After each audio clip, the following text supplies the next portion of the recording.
एवं निज अंचल से भुवनेश्वर न आसिक भी अभियोग दे पारे और तार समाधान साहाय्य से पाइपर। आज राज्य सरकार जो मुख्यमंत्री अभियोग प्रकोष्ठ अच्छी ये अभियोग प्रकोष्ठ माध्यम जो जनशुणाणी कार्यक्रम प्रति मासर सोमवार हुए ग्रीष्म प्रवाह कारण ये किछि दिन बंद कर दिया हेतिला एवं आज जून मासर 1 तारिख आज ये प्रथम दिन रे पुनर्बार आउ थे आरंभ होती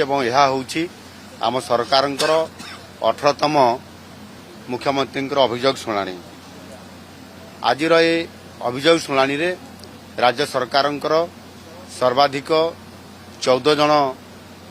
मंत्री एटी उपस्थित थिले आमर उपमुख्यमंत्री कनकवर्धन सिंहदेव समेत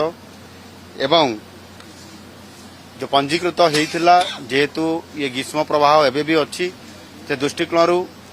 आमर जो 1000 संख्यार पंजीकृत हुए ताकू टिके कम करी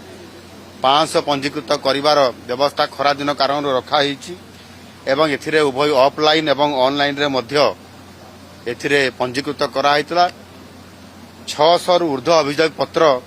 आज अभियोग शुणाणी रे ग्रहण करा जाइछि। एहा पूर्वरु जो 17टी अभियोग प्रकोष्ठ अभियोग शुणाणी करा जाइथिला जो 17टी पाड़ी रे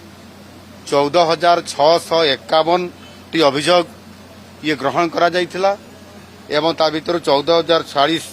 अर्थात 96% ये अभियोग समाधान मध्य ये करा जाई पारिछि। गत 2 वर्ष मध्य प्रत्येक मास सोमवार जिला स्तर में अभियोग शुणाणी जिलापाल एवं तांको टीम माध्यम रे करा जाउछि। गत एप्रिल मास शेष सुधा प्रति जिलार समुदाय को नेले ओडिशा रे 2,39,933 टी अभियोग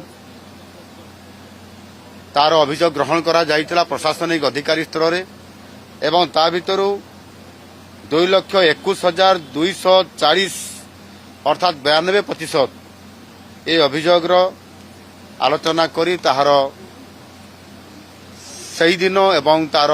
परवर्ती पर्यायर ये समस्यार समाधान करा जाई पारिछि। एणु एबे लोकंकर भरोसा बढ़ी सरकारी स्तर रे मध्य एवं अनेक अंशरे आमर माननीय मंत्री माने मध्य विभिन्न जिला गस्त करिबा परिप्रेक्षी से जिले में मध्य किछि अभियोग पत्र ग्रहण करिथांती साधारण अभियोग गुड़िक ताहार मध्य विचार होउछि एवं ये धीरे धीरे लोकंकर समस्यार समाधान करिया पई जेतु सरकार निजे आगे आसुछंती आ से दृष्टिकोण निश्चित भाव में त्वरित समाधान केमती हेई पारिबो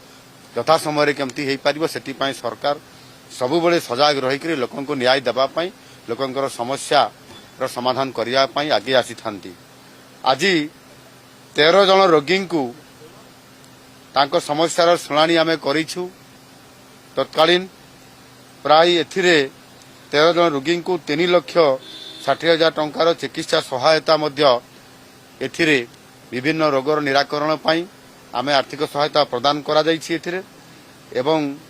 गोटे दुर्घटना जनित मृत्यु होता नयागढ़ जिले में कामाक्षी साहू से तांकर जेहेतु ये दुर्घटना जनित मृत्यु थिला तांको सहायता तत्कालीन दिया जाई पारि नथिला सेते बेले एवं दृष्टि आकर्षण हैला परे तांको आज एठी दरखास्त आसिला परे तुरंत तार गुहारी शुणा जाइकरी तांको मध्य 2 लाख टंकार आर्थिक सहायता से परिवार को दिया जाइछि। एणु निश्चित भाव में आम सरकार मुख्यमंत्री अभियोग प्रकोष्ठ माध्यम समस्त मंत्री मंडल सदस्य मानकु तांकर सहित मिसिकरी आमे ये अभियोग शुणाणी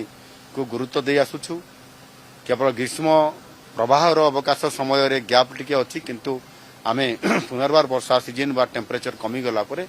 सही बड़ी भाव में लोकंकर अभियोग शुणा जिवो एवं गत वर्ष जमिति आमे संबलपुर जाइकरी मध्य अभियोग शुणाणी करिथिलु चलित वर्ष मध्य आमे योजना करिछु